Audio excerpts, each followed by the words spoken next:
qu'il y a 27 000 nouveaux cas dans les dernières 24 heures, 26 896. Il y a 27 000 tests positifs. Ça ne veut pas dire 27 000 nouveaux malades, on est bien d'accord. Loin de là. On entend en permanence qu'il y a, alors là on va le dire, donc plus de 27 000 nouveaux cas dans les dernières 24 heures, des cas très souvent qualifiés de Covid-19. Mais si je comprends bien, pour les auditeurs qui nous écoutent, la Covid-19, c'est le nom de la maladie. Et lorsqu'on est testé, vous me reprenez si je me trompe, professeur, on est testé à la présence d'un virus. Ce n'est donc pas la même chose. Donc, est-ce que vous pouvez nous éclairer là-dessus? Est-ce que, quand on entend beaucoup de médias qui disent il y a 27 000 nouveaux cas de la Covid-19, est-ce que c'est vrai? Est-ce que c'est faux? On est testé lorsqu'on est positif à la présence d'un fragment d'ARN viral. C'est-à-dire même pas au virus.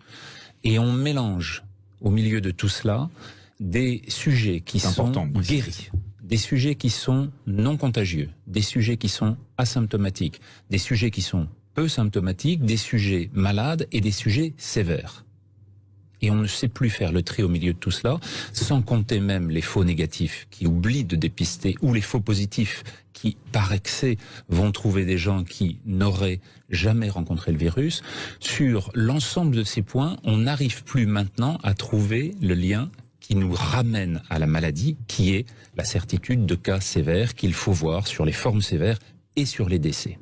Or, comment on le fait maintenant, et vous faites bien de mentionner cette dérive sémantique qui est donc quand on dit qu'il y a 27 000 nouveaux cas dans les dernières 24 heures, 26 896... Il y a 27 000 tests positifs. Ça ne veut pas dire 27 000 nouveaux malades, on est bien d'accord. Loin de là. Voilà. Loin de là.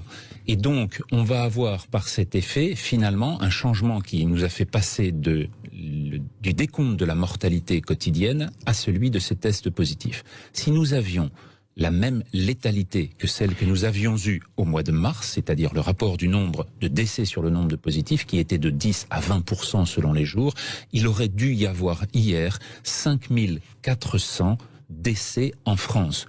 Nous en avons connu 54.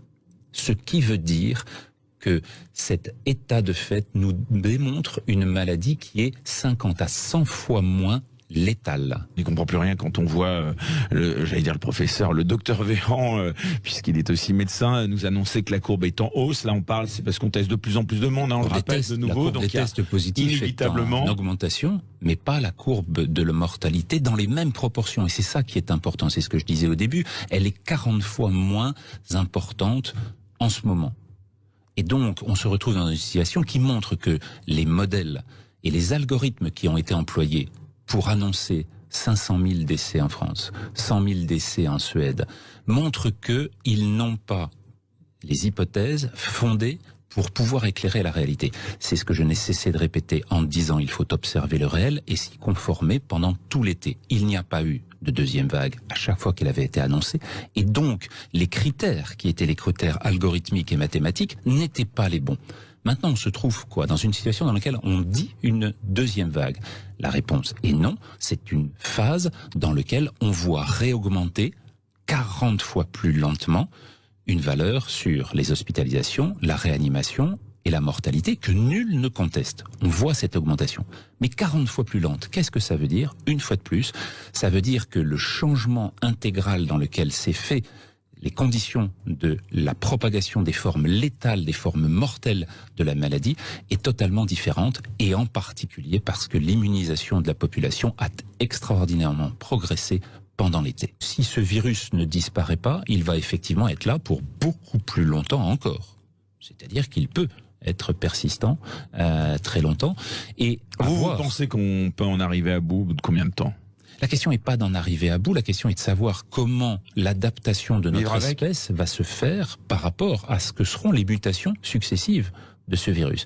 S'il se dégrade en virulence, il va probablement et progressivement disparaître. Si notre immunité se renforce, ce qui est en train de se faire, je l'ai dit, alors à ce moment-là, comme pour la Suède, 0 décès hier, on verra une capacité à faire circuler un virus qui n'aura plus la létalité qui était la sienne au printemps.